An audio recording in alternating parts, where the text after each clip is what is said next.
নমস্কার, এসবি নিউজে স্বাগত। চলে যাব আজকের দিনের একটি গুরুত্বপূর্ণ সংবাদে।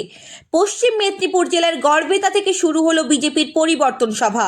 সভায় উপস্থিত ছিলেন বিরোধী দলনেতা শুভেন্দু অধিকারী, কেন্দ্রীয় মন্ত্রী ধর্মেন্দ্র প্রধান, অভিনেতা ও বিজেপি নেতা রুদ্রনীল ঘোষ সহ দলের একাধিক জেলা ও রাজ্য নেতৃত্ব।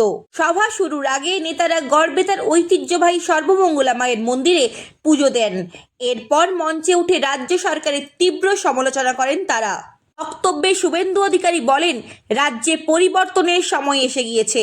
গণতন্ত্র রক্ষা ও দুর্নীতিমুক্ত প্রশাসনের জন্য মানুষকে এগিয়ে আসতে হবে। কেন্দ্রীয় মন্ত্রী ধর্মেন্দ্র প্রধানও রাজ্যের উন্নয়ন ও কর্মসংস্থানের প্রসঙ্গে একাধিক প্রতিশ্রুতি তুলে ধরেন। বক্তৃতায় একাধিকবার শাসক দলের তৃণমূল কংগ্রেসের ক্ষমতাচ্যুত করার আহ্বান জানানো হয়।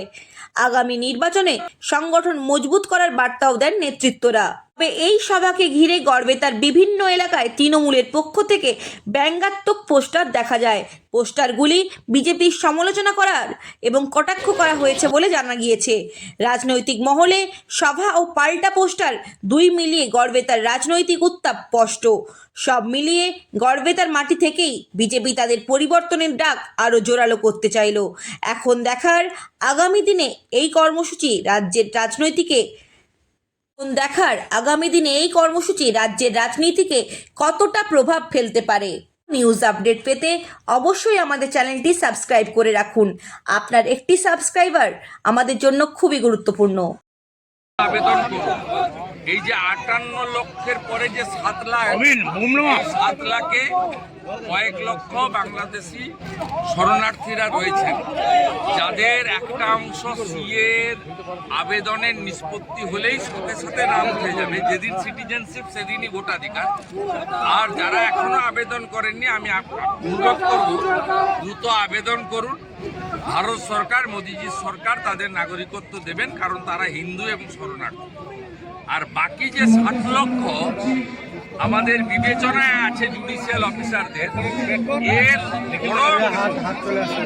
এরা অবৈধ বাংলাদেশি অনুপ্রবেশকারী।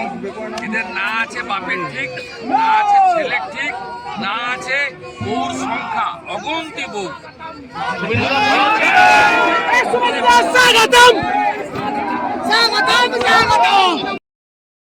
ये सब पूरी जाते कि नहीं जाते हैं? तो बोलो प्रभु की नाम जोर से बोलो, जय जगन्नाथ। इतने में परिवर्तन होगा नहीं। जय जगन्नाथ, जय जगन्नाथ, जय जगन्नाथ।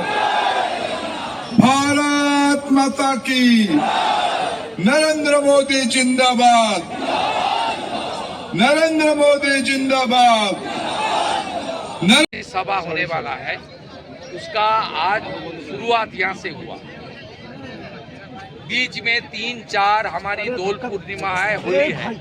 उसका बाद 5 तारीख से लगातार हमारी जो परिवर्तन की रात कमल फूल की निशान लेकर गांव-गांव तक जाएगा। और हमारी एक ही मकसद है, बंगाल का हाल को सुधारना। और जिस गारंटी मोदी जी ने दिया है कि मैं गारंटर हूँ, बंगाल में असली परिवर्तन आप लाइए। बंगाल का एजुकेशन, हेल्थ, बंगाल का बेरोजगारी खत्म करते हुए नारी सुरक्षा से लेकर पूरा बंगाल का कल्चर से लेकर बंगाल को सुशासन दिलाने का काम मोदी जी का नेतृत्व में भारतीय जनता पार्टी करेगा। इसका आज शुरुआत। দাদা বাংলায় কি অশান্তি থামবে না? দাদা বাংলায় देखिए, SIR का बारे में मैं बता रहा हूँ। एक तो फाइनलिस्ट कल आया, इसमें 65 लाख वोटर डिलीट हुआ। जो ड्राफ्ट वोटर इसमें 58 लाख था, 7 लाख एडिशनल डिलीट हुआ। और 60 लाख को हमारी जो जुडिशियल ऑफिसर है उनकी विवेचना और जांच के लिए रखा है। इसलिए हमारी एक ही मांग है, जो बांग्लादेशी मुस्लिम घुसपैठिया जो शरणार्थी नहीं है, जो इलीगल इन्फिल्ट्रेटर्स है, उसको वोटर लिस्ट से पहले रिजेक्ट कीजिए, डिलीट कीजिए। बीजेपी आने का बाद उनको डिपोर्ट करने का काम हम लोग ही करेगा। जो हमारी यशस्वी नेता अमित शाह जी ने 2 दिन पहले पटना में भी बताया कि हमारी एक भी गैर कानूनी ओर से आया इलीगल घुसपैठिया, खास करके बांग्लादेशी मुस्लिम, उनको हम लोग नहीं देंगे। लेकिन इसका साथ साथ जो हिंदू शरणार्थी है, अपने धर्म रक्षा करने के लिए बांग्लादेश से भारत आया है, खास करके पश्चिम बंगाल आया है, उनको संरक्षण देने के लिए मोदी जी है। पहले तो सीए कानून लाया, दूसरा 31 दिसंबर 2024 तक जितना भी बांग्लादेश से अपने धर्म रक्षा करने के लिए, जान बचाने के लिए हिंदू लोग आया, उनको कोई किसी का राज्य की पुलिस डिस्टर्ब नहीं कर सकता। ये मोदी जी का होम डिपार्टमेंट से इंस्ट्रक्शन है।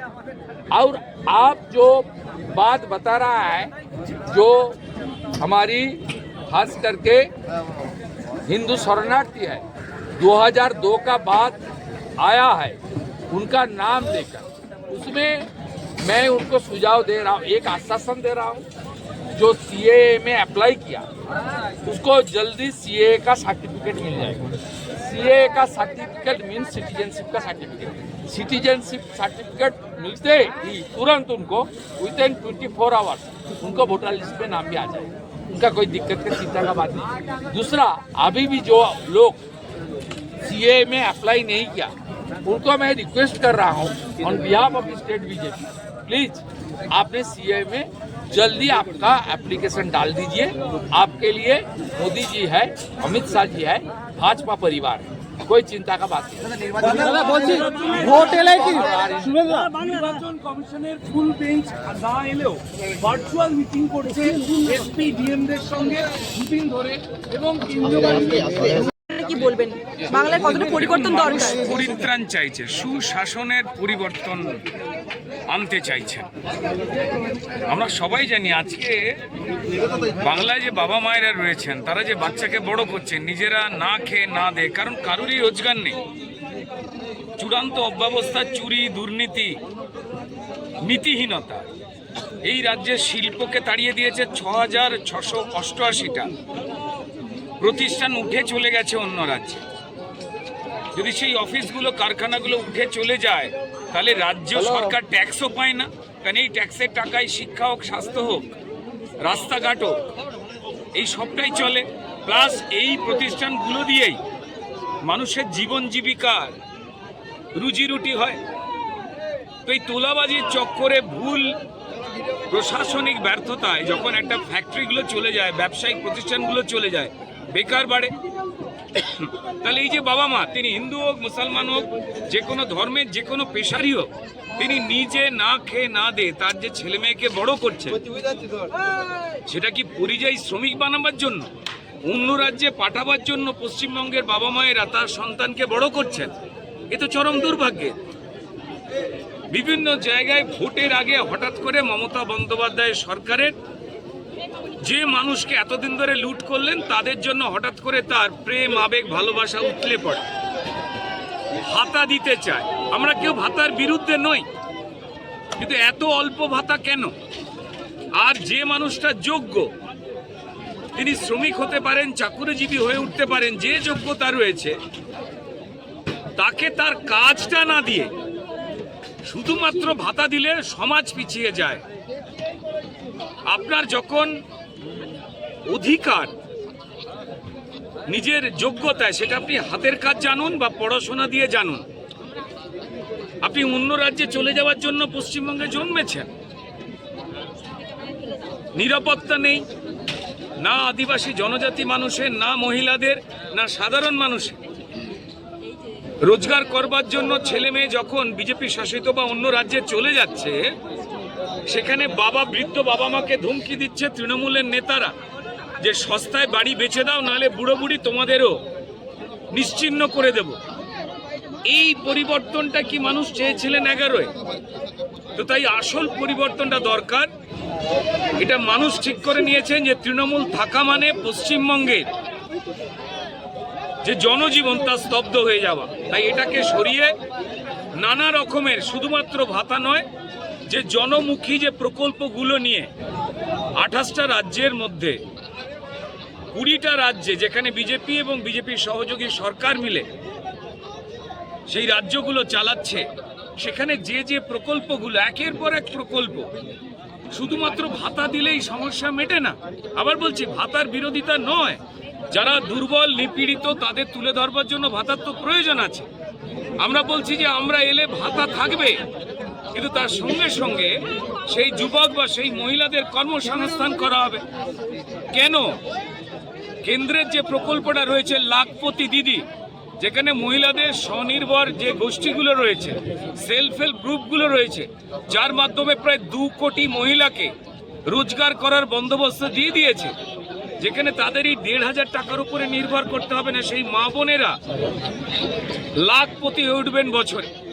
নিজের হাতের কাজ যা জানেন করে, সেটা কেন চালু হবে না? আমরা সেই চালুটার অপেক্ষায় রয়েছি 26-এর পরিবর্তনে।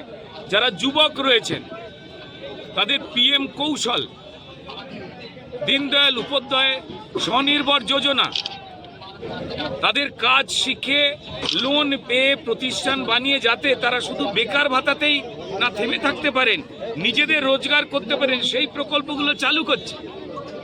কৃষকদের জন্য কৃষক সম্মান নিধি ছিল, যেটা চালু করতে দেয়নি মমতা সরকার। তারপর চাপে পড়ে গিয়ে 70 লক্ষ কৃষকের জায়গায় মাত্র 50 লক্ষের জন্য তারা চাপে পড়ে বিজেপির প্রকল্পটা চালু করলো কেন্দ্র বিজেপি সরকারের। কেন আয়ুষ্মান ভারতে আমার হিন্দু মুসলমান এই রাজ্যের গরিব মানুষ তারা 5 লক্ষ টাকার উপরে স্বাস্থ্য পরিষেবার সুযোগ পাবে না? কেন পশ্চিমবঙ্গে সেটা আটকে রেখে দেওয়া হবে? পশ্চিমবঙ্গের মানুষেরও তো ট্যাক্সের টাকা জড়িয়ে রয়েছে, যা স্বাস্থ্যসাথী কার্ডের 10 গুণে বেটার। আমরা এই ব্যবস্থার পরিবর্তন চাই। আমরা বিশ্বকর্মা যে প্রকল্প বা যোজনা, যেখানে আপনি যারা নাপিত বলুন, যারা কাঠের মিস্ত্রি বলুন, নানাবিধ ছোট ছোট কাজ যারা করেন, অসংগঠিত শ্রমিক, ইলেকট্রিশিয়ান বলুন, তারা যাতে ব্যবসা করে বড় হতে পারেন, 2-1 হাজার টাকা রোজগারের জায়গায় একটা নিশ্চিন্ত মিনিমাম রোজগারে যেতে পারেন, আমরা সেই প্রকল্পগুলো আনতে চাইছি। মানুষ এগুলো জানতে পেরেছেন, মানুষও চাইছেন যে বিজেপির সরকার না এলে এই প্রকল্পগুলো কিছুতেই তৃণমূল চালু করবে না। তাদের ইচ্ছা হচ্ছে মানুষ মারে মরুক পশ্চিমবঙ্গের, কিন্তু এই প্রকল্পগুলো চালু করলে কেন্দ্র সরকারের সুনাম হয়ে যাবে। তাই আটকাও, পশ্চিমবঙ্গের মানুষকে ক্ষতবিক্ষত করো। এই যে অচলায়তন, তার পরিবর্তন চাইছেন পশ্চিমবঙ্গের মানুষ। পুলিশ আর ক্রিমিনাল একই টেবিলে বসে ভাত খাবে তৃণমূলের থালায়, আর মানুষ কোনো অভিযোগ নিয়ে গেলে, মায়েরা বোনেরা কারুর লুট হচ্ছে অভিযোগ নিয়ে গেলেই পুলিশ বলবে তৃণমূলের নেতার থেকে পারমিশন নিয়ে আসো, নাহলে FIR করবো না। এই সিস্টেম পাল্টানো দরকার। তো তাই এই পরিবর্তন করবার যে সংকল্প, তার যাত্রা আজকে থেকে শুরু হলো। আপনারা দেখেছেন বিপুল সংখ্যক মানুষ এসেছিলেন। তার সঙ্গে সঙ্গে আমাদের কেন্দ্রীয় শিক্ষামন্ত্রী মাননীয় ধর্মেন্দ্র প্রধান এবং আমাদের প্রিয় লড়াকু বিরোধী দলনেতা শুভেন্দু অধিকারী মহাশয় তৎসহ উত্তরপ্রদেশের সম্মানীয় মন্ত্রীরা ছিলেন, অন্যান্য জেলা, রাজ্য এবং মণ্ডলের নেতৃত্ব ছিলেন, এত কার্যকর্তারা ছিলেন। এই পরিবর্তনটা সাধারণ মানুষ চাইছে, আর তাদের ঝান্ডা তারা বলে দিয়েছে কংগ্রেস নয়, CPM নয়, তৃণমূলকে ছুঁড়ে ফেলতে গেলে আমাদের ঝান্ডা বিজেপির পদ্ম ফুলে। ধন্যবাদ।